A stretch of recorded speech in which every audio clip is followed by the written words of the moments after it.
कौन सी नकली? धुरंधर नकली नहीं है, पक्की बात है एकदम। हाँ वो सब बातें, लियारी लियारी की सब बातें सही है।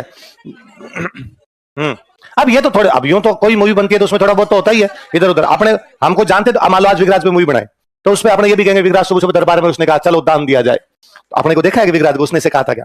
थोड़ा बहुत तो लिबर्टी लेता ही है। बाकी पाकिस्तान की कहानी है वो तो आप ये छोड़िए, धुरंधर छोड़ दीजिए। आप तो नहीं नॉर्मली यूट्यूब पे जाइए, लिखिए लियारी पाकिस्तान, फिर लियारी के इंटरव्यू सुनिए आप, लियारी के सारे इंटरव्यू सुनिए इसी प्रकार के। और अभी तक भी अखबारों में आता ही रहता है अज्ञात युवकों ने फलाने को उड़ाया, अज्ञात युवकों ने फलाने को उड़ाया। एजेंट्स तो काम करते हैं खूब सारे अपने। और आज तो घर पे जाके कहानी सुना रविंद्र कौशिक की। किसकी? रविंद्र कौशिक, अपने गंगानगर का लड़का था और उनको लेके गए थे, उनको पाकिस्तान भेजा गया था। पाकिस्तान रहा है, वहां की सेना में अफसर बना है, वहां एक लड़की से शादी की है, बच्चे हुए हैं। बहुत बाद में जाके पकड़ा गया गंगानगर में कोई कार्यक्रम था, कॉलेज का एनुअल फंक्शन, उसके अंदर वो स्पाई बनता है। तो वहां जो अफसर आए हुए थे उनको लगा यार ये लड़का एकदम सही आदमी, लिया उसको भेजा है। तो पता नहीं कितने कितने गुमनाम लोग हैं जो अपने लिए बैठकर वहां पर काम करते हैं। इसलिए आप और मैं मुस्कुराते हैं, इसलिए आपको और मेरे को ये बातें आती है ये सब करने की कि हम ये कर सकते हैं वो कर सकते हैं, क्योंकि कोई ना कोई बैठ के हमारे लिए कर रहा है। इसलिए उन लोगों के प्रति हमेशा सावधानवत रहा जाना चाहिए। फिल्म अपनी जगह सही कितनी गलत कितनी अपने मनोरंजन के लिए देख ली जाए, पूरी गलत मान ली जाए, और फिर भी ऐसे लोग तो है ना जो ये सब चीजें आप और नोटिस करेंगे पिछले 10-12 सालों के अंदर, है ना, लगभग 10-12 क्या मत कहूं, लगभग 2008 के बाद में मोटा मोटा सामान्य आप 2008 से लेकर 2026 17-18 सालों में बड़े अटैक नहीं हुए। ये पुलवामा वाला ये छोड़े आपने तो इसके अलावा बड़े अटैक नहीं हुए। इन्हें 2008 तक तो हालत ये कर दी थी कि भाई साहब मतलब रेलवे स्टेशन पे घोषणा है अपने आसपास की किसी वस्तु को ना छुए, अपरिचित व्यक्ति के बताएं। 2008 में मैं जयपुर में था, मुझे याद है बम विस्फोट हुए तब जयपुर वाले हम एसएमएस गए थे खून देने के लिए, ब्लड देने के लिए। पर हालांकि जयपुर वाले इतने ज्यादा इकट्ठे हो रखे थे उस दिन ब्लड देने के लिए कि नंबर ही नहीं आया। कि भाई हमें लगा कि क्या पता ब्लड की आवश्यकता पड़ेगी, हम पढ़ते ही थे तो ब्लड तो देखें, और खूब भीड़ थी तो हम बाद में बाहर से घूम के आ गए थे। पर जयपुर वाला छोड़ो, तब तो ये था ना भाई मंदिर जाओ तो वो उड़ सकता है, ट्रेन में बैठो तो वो उड़ सकता है ना, आप बैंक की लाइन में लगे हो वो उड़ जाए, कम से कम ये डर तो नहीं है। वरना आदमी घर से अपने बीवी बच्चों को माँ बाप कह के जाएगी जा तो रहा हूं, आने का भरोसा। इससे बुरा डर डर के जीना क्या होता है? मरना सबको एक दिन मरेंगे यार, किसी ना किसी रूप में मरेंगे। मरना क्या है? हो सकता है भगवान रात को सुलाएं सुबह उठे ही नहीं, बड़े बड़े बिस्तर में मर जाए। होने का क्या है? गाड़ी घोड़ों में चलते हैं, कहीं पे बचीड़ खा जाए उसके अंदर ही मरता है। पर आदमी को यूं एनी टाइम लगे अब गया अब गया, वो कितना बुरा है। इसमें भी मर सकता हूं इसमें मर सकता हूं, तो वो तो कम से कम है। तो वो यदि वो रोक लगी है इसका मतलब इंटेलिजेंस है ना, इसका मतलब कोई ना कोई सूचना दे रहा है कि भाई साहब ऐसा ऐसा कुछ होने वाला है, रोक लो, पहले से रोक लो। तो वो लोग है। बाकी जब मूवी बनती है तो उसमें थोड़ा बहुत अगला फायदा उठाता है, ये अपने हिसाब लेता है। बाकी रहमान डकैत अरशद पप्पू ये सब वहां थे, ये किसी से छुपा हुआ है नहीं कि पाकिस्तान पूरा ये टेररिस्ट ऑर्गेनाइजेशन है। भाई वो बर्बाद देश है, डर उनको लगता है जिनके पास कुछ हो। अभी पाकिस्तान का, आप हंसी मत, इस बात का भी सीरियस सुनिए, पाकिस्तान का एम्बेसडर था भारत में अब्दुल बासित, है ना, कई साल पहले तक अब्दुल बासित पाकिस्तान का भारत में राजदूत था। अभी 5-7 दिन पहले 5-6 दिन पहले का अब्दुल बासित का बयान है, मतलब राजदूत जैसी पोस्ट पे रहा है तो बड़ा आदमी रहा होगा, पढ़ा लिखा भी होगा तभी राजदूत बना के भेजा। उसका 5-7 दिन पहले का बयान है टीवी पे, लाइव टीवी पे, कि भाई अमेरिका इजराइल सब पर अटैक कर रहे हैं तो पाकिस्तान पे भी तो कर सकते हैं, है ना। वो जब ईरान पे कर रहे हैं तो वो इधर भी तो कर सकते हैं। तो अब्दुल बासित का लाइव टीवी पर है कि यदि पाकिस्तान पर अमेरिका ने अटैक किया तो हम भारत पर न्यूक्लियर छोड़ देंगे। क्यों? किस बात के लिए? इसका मतलब है अंदर हेट्रेड कितनी है, अंदर घृणा कितनी है कि मौका मिला तो हम भारत पर क्या छोड़ देंगे, न्यूक्लियर बम छोड़ देंगे। कि भाई सबके सब इधर उधर हमले हो रहे हैं तो हम अमेरिका हम पर करेगा तो हम इंडिया पे, इसका मतलब अमेरिका पे नहीं करेंगे वापस। भाई मैं आपसे पूछ लूं यदि अमेरिका अपने पे अटैक कर देता अपने क्या कहेंगे? सर लड़ेंगे। हार जीत अलग बात है, हारे जीते सर अमेरिका होगा तगड़ा पर हम लड़ेंगे सर, ईरान लड़ रहा है हम भी लड़ेंगे, यही तो होगा। हम ये थोड़ी कहेंगे हम पाकिस्तान पे बम छोड़ देंगे। हमला जब अमेरिका ने किया लड़ेंगे किससे? अमेरिका। तो बर्बाद राष्ट्र है। मैं तो कई बार बड़ा यूं सोचता हूं जैसे अपना है कि भाई सुबह 7 बजे उठते हैं अपने, आप कोचिंग आए मैं कोचिंग आया, हमने पढ़ा, हंसी मजाक भी की, पढ़ाई भी की, आप घर पे जाकर रिवीजन करते हो, एग्जाम होता है, आप हमसे पूछो सर वैकेंसी कब आएगी, है ना, हम एक क्वेश्चन लिखते हैं। क्या पाकिस्तान में बच्चे भी ऐसे करते हैं क्या? मैं कई बार सोचता हूं उनकी भी कोचिंग होती है क्या? वो भी क्या सुबह पढ़ने के लिए जाते हैं क्या? वो भी ऐसा सोचते हैं क्या कि अरे हमारा एग्जाम कब होगा, आरपीसी नहीं तो उनकी कोई पीपीएससी होती होगी। पंजाब राज्य है तो पंजाब पब्लिक सर्विस कमीशन होता होगा, एसपीएससी होती होगी, सिंध पब्लिक सर्विस कमीशन, कुछ तो होता ही होगा। क्या उनके एग्जाम होते हैं क्या? वो बच्चे वैकेंसी का वेट करते हैं क्या? उनका कोई सिलेबस है क्या? उनके इस प्रकार से पढ़ाते हैं क्या? पर मेरा दिमाग कभी पूरा चल ही नहीं पाता यार ऐसा तो क्या ही करते होंगे वो। अपने यहाँ पर अभी मार्च चल रहा है, मार्च का महीना चल रहा है, आप जो भी आपके आसपास में कोई बैंक में लगा हुआ है आप उनसे पूछिए, अरे बात करने का टाइम नहीं है, क्लोजिंग चल रही है ना। कोई दुकानदार जो है वो रात को लेट घर पे आ रहे होंगे, अरे क्लोजिंग चल रही है, वो टैक्स भरना है, ये करना वो करना। यदि आपके आसपास कोई सीए लगे हुए और लगे तो वो सबके सब बीजिए, है ना। और मतलब ऐसे लोगों को भी मतलब अपना सीधा सीधा कोई लेना देना नहीं इन चीजों से, पर फिर भी अपने पता मार्च है क्लोजिंग है, मार्च है क्लोजिंग। इवन मतलब पुलिस वाले भैया चालान भी काट रहे हैं किसी का तो हम कहते हैं मार्च चल रहा है, टारगेट पूरा करना होगा इसलिए ज्यादा चालान काट रहे हैं आजकल है। बाकी बार सोचते हैं यार उनके भी ऐसा होता है क्या, उनके भी कोई टारगेट होते होंगे क्या, या केवल यही टारगेट है भाई खत्म हो जाएंगे तब और कर्जा ले लेंगे। कर्जे पे देश जी रहा है। इमरान खान जब बीच में राष्ट्रपति बना तब अखबार की हेडलाइन थी कि राष्ट्रपति भवन के खर्चे चुकाने के लिए पता नहीं कौन सा कर्जा चुकाने के लिए गधे और भैंस बेचे। मतलब ये तो एक आम आदमी अपने घर पे करते हैं यार। अपने घर पे मान लो अचानक कोई बड़ा खर्चा आ जाए और अपने पास रुपए नहीं थे, भाई भैंस बेच दो, है ना, अपने पास कोई दूसरा कोई गाड़ी घोड़ा तो वो बेच दे, भाई खर्चा तो निकाले, आ गया तो आ गया, भैंस तो और लाएंगे, यही करते हैं आम आदमी। तो यार वो इसी प्रकार से बात कर रहे हैं क्या कि भैंस बेच दो, गधे बेच दो। क्या किसी देश का कर्जा भैंस बेचने से, गधे बेचने से उतर सकता है? या घर वाला नहीं उतरता भैंस बेचने से, तो उन वाला कैसे उतर रहा है? और उनका देश इसी प्रकार से सोचता है। तो बर्बाद राष्ट्र है, उसमें इसी प्रकार की चीजें हैं। तो वहां पर यदि अपने लोग अगर इस प्रकार की चीजें कर रहे हैं तो भी कोई बड़ी बात है। फिर मूवी जब बनाता है तो अपनी थोड़ी बहुत लिबर्टी लेता है, उन्होंने भी लिबर्टी दिखाई है बस। बाकी अपने को एग्जैक्टली क्या पता कि येलिना हमजा को क्या कर रही है, पर मूवी में तो दिखाई दे येलिना ये बोल रही हमजा घर आ जाना। तो अपने कौन से देख रहे थे कि हमजा को क्या कहा आज। तो मैं शोएब अख्तर का कोई एक वीडियो सुनो, तो रिटायर हो गया शोएब अख्तर, तो एक कोई पाकिस्तान की कोई पत्रकार है लड़की, वो उसका इंटरव्यू ले रही। तो बोल रही शोएब अब तुम जब रिटायर हो गए आजकल क्या करते हो? तो मैं बुक्स पढ़ता हूँ। अरे तुम तो बड़े जहीन व्यक्ति हो, जहीन मतलब बुद्धिमान है ना, और तुम बुक्स पढ़ते हो? उसने कहा अरे क्या बात करते हो, बुक्स पढ़ता हूँ। अच्छा किस टॉपिक की बुक पढ़ रहे हो? तो एक राइटर का नाम भी बताता, मैं भूल गया आप तो। कोई राइटर उसकी मैं बुक पढ़ रहा हूँ। क्या उस बुक में? तो कहता उस बुक में भविष्यवाणी है। क्या है? जैसे कि उस बुक में लिखा हुआ कि एक दिन बाबर भारत पर अधिकार कर लेगा, हिंदुस्तान पर अधिकार करेगा, किया कि नहीं किया? उसने कहा हाँ। उसके अंदर लिखा हुआ है कि फिर बाबर का बेटा हुमायूं भारत में टिक नहीं पाएगा, शेरशाह सूरी उसको भगा देगा। हाँ। फिर लिखा हुआ है कि हुमायूं का बेटा अकबर आएगा और पूरे हिंदुस्तान पर वापस कब्जा करेगा। क्या ये भी लिखा? तो उसने कहा ये तो छोड़, ये तो पुरानी बात है। उसमें तो ये भी लिखा हुआ है 47 में तकसीम हो जाएगी। तकसीम मतलब बंटवारा, तकसीम मतलब बंटवारा। 47 मतलब 1947 में बंटवारा हुआ, उसमें तो ये भी लिखा हुआ है। वो तो छोड़, ये सब पुरानी बातें। इसमें ये भी लिखा हुआ है कि एक दिन हम कश्मीर पर कब्जा करेंगे और उसके बाद दिल्ली पर कब्जा हो जाएगा, गजवाए हिंद करेंगे। क्या करेंगे? हिंदुस्तान पर हमारा कब्जा होगा। ये कब्जा कहां से शुरू होगा? कश्मीर, और कश्मीर के बाद कहां करेंगे? दिल्ली के अंदर कब्जा करेंगे। फिर वो पत्रकार को क्या बात है ये लिखा, उसने कहा अरे रुक तुम, इसमें ये भी लिखा हुआ है कि जब हम हिंदुस्तान पर कब्जा करेंगे तब अटक नदी के किनारे 2 बार लड़ाई होगी। कौन सी? तो वो उसमें बोलता है, अपनी उर्दू पंजाबी में बोलता है, अटक का दरिया 2 बार खून में बह जाएगा। अटक का दरिया, दरिया मतलब नदी, तो अटक नदी के पास 2 युद्ध होंगे। तो अटक के पास इतने बड़े युद्ध होंगे कि अटक का पानी पूरा लाल हो जाएगा, मतलब खून ही खून हो जाएगा अटक नदी के। तो वो लड़की कहती आमीन, ऐसा ही हो। मेरा हाथों हाथ दिमाग काम किया, हिस्ट्री का स्टूडेंट में। वो कहती अटक के पास युद्ध होगा, तो अटक पड़ती है पाकिस्तान में, इसका मतलब भारतीय सेना कहां तक चली जाएगी? आमीन। मैं खुद चाहता हूं अटक का दरिया 2 बार खून में बहे। मैं और मुझे लगा कि यार मेरी जो इच्छा है कि हमारे उत्तराधिकारी आर्यावर्त को मल्लेच्छों से मुक्त कर दे, होगा एक दिन, भविष्यवाणी हो रखी है, अटक का दरिया 2 बार खून के अंदर बहेगा। और हमारी सीमा वापस कहां से कहां तक होगी? अटक से कटक। उस दिन मराठा पेशवा बाजीराव बल्लाल ऊपर बैठ के फूल वर्षा करेगा। यार ये उत्तराधिकारी है, ये उत्तराधिकारी हुए जिन्होंने हमारी बाउंड्री वापस कहां से कहां तक फैला दी? अटक से कटक। आमीन। इंशाल्लाह फतेह हमारी होगी। मेरे पास खूब सारा धन आ जाएगा, उसे विगराज पे मूवी बनाएंगे।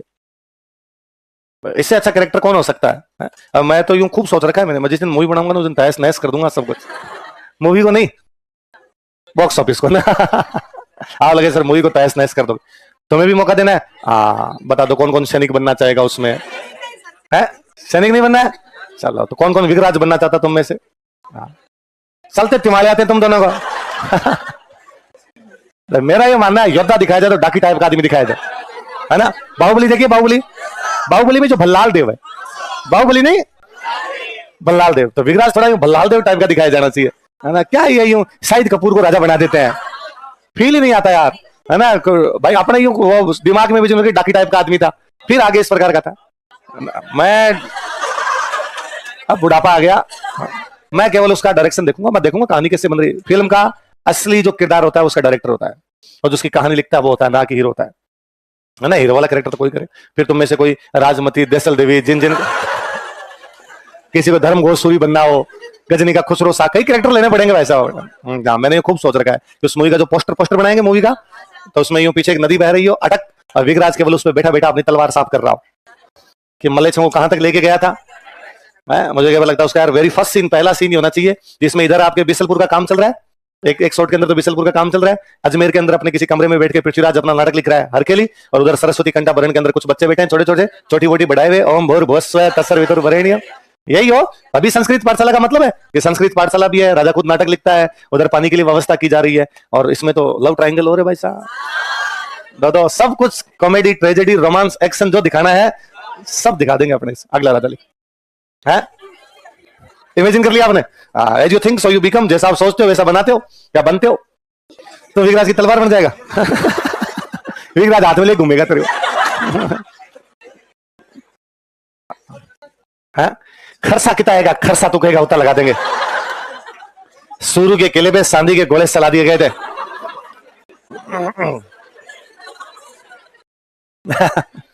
गाना भी चलाएंगे उसमें, सलो दिलदार सलो, सांद के पार सलो। खर्च आएगा 1400 करोड़।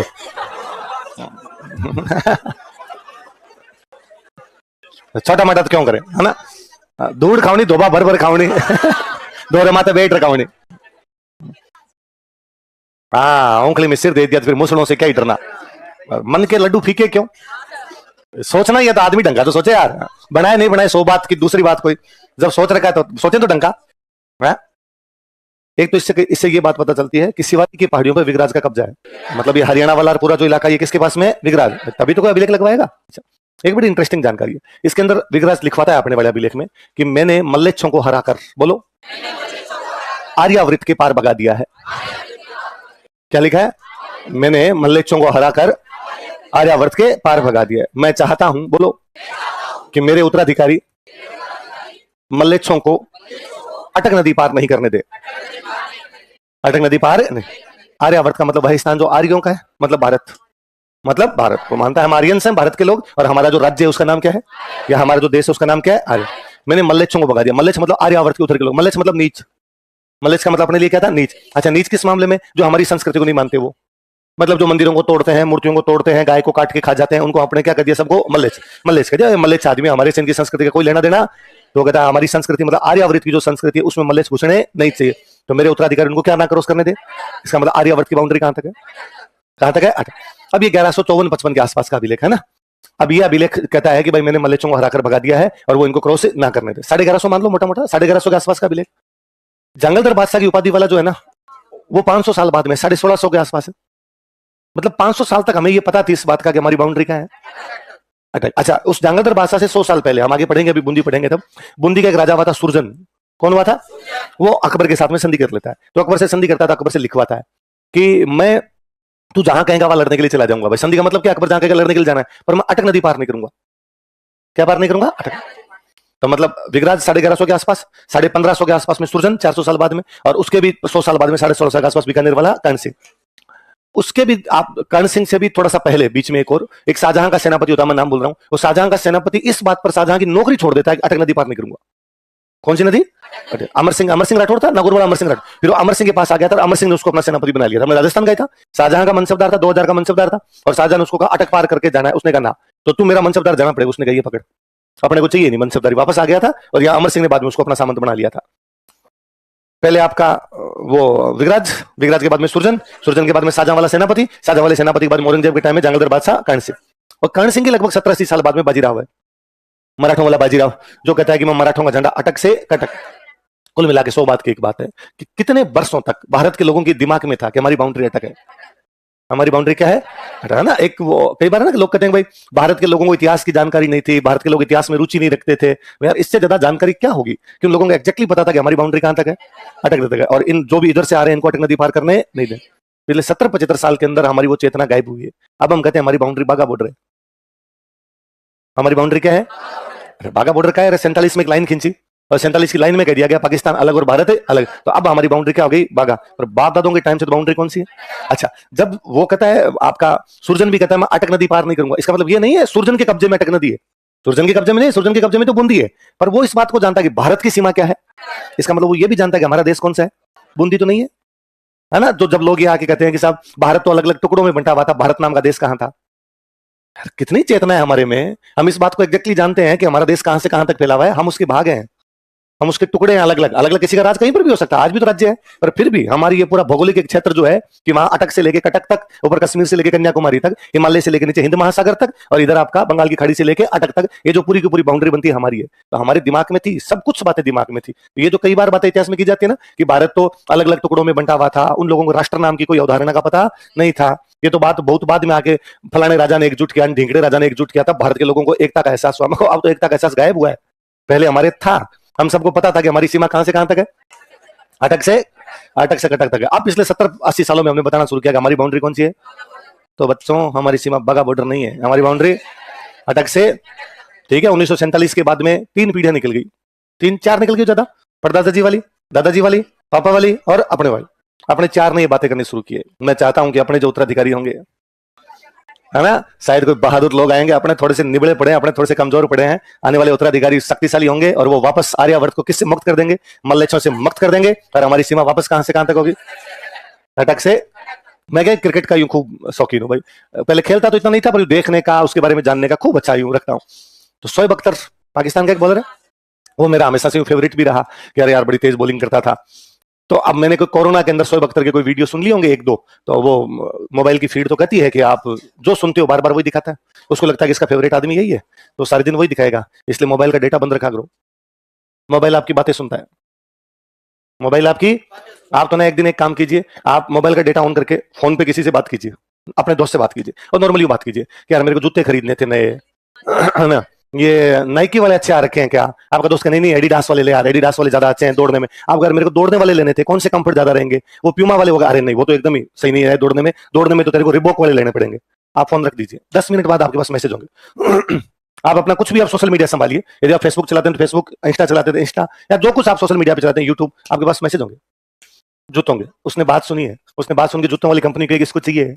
और आपके पास वैसे मैसेज होंगे 40% ऑफ, है ना, इस प्रकार का मैसेज आएंगे कि भाई साहब लीजिए। तो अब आप इस दुनिया में जो कुछ करते हैं, आप करते नहीं, आपसे करवाया जा रहा है। आप लगता है मैंने जूते खरीदे, नहीं, खरीदवाए गए हैं तुमसे। तुमने जूते खरीदे और उसने लगातार बार बार तुम्हारे दिमाग में इस प्रकार की चीजें डाली है कि वो अपने आप उस प्रकार की चीजें बताने लग गया। तो मोबाइल का डेटा हमेशा क्या रखना है। तो मैं एक बार किसी क्लास के अंदर यूं ऑनलाइन पढ़ा रहा था, तो मोबाइल में मैसेज, वो सॉरी, उस पे स्क्रीन पे मैसेज आ रहे थे, उनके मैसेज की रिप्लाई भी दे रहा था। तो मैंने यूं बताया कि अंग्रेज, मॉडर्न इंडिया पढ़ा रहा था मैं, तो कोई अंग्रेजों के बारे में बता रहा था। तो मैं अंग्रेज जब आए, अंग्रेजों ने आके यहाँ से पैसे लिए, लंदन भेजे, तो अपना डेवलपमेंट तो हुआ नहीं। किसका डेवलपमेंट हुआ? लंदन का। तो मैं बाल गंगाधर तिलक ने कहा यार अंग्रेज हमारा पैसा लूट लूट के कहाँ भेज देते हैं? लंदन। ये इसी प्रकार है कि दूसरे की बीवी के लिए मेकअप का सामान लाना।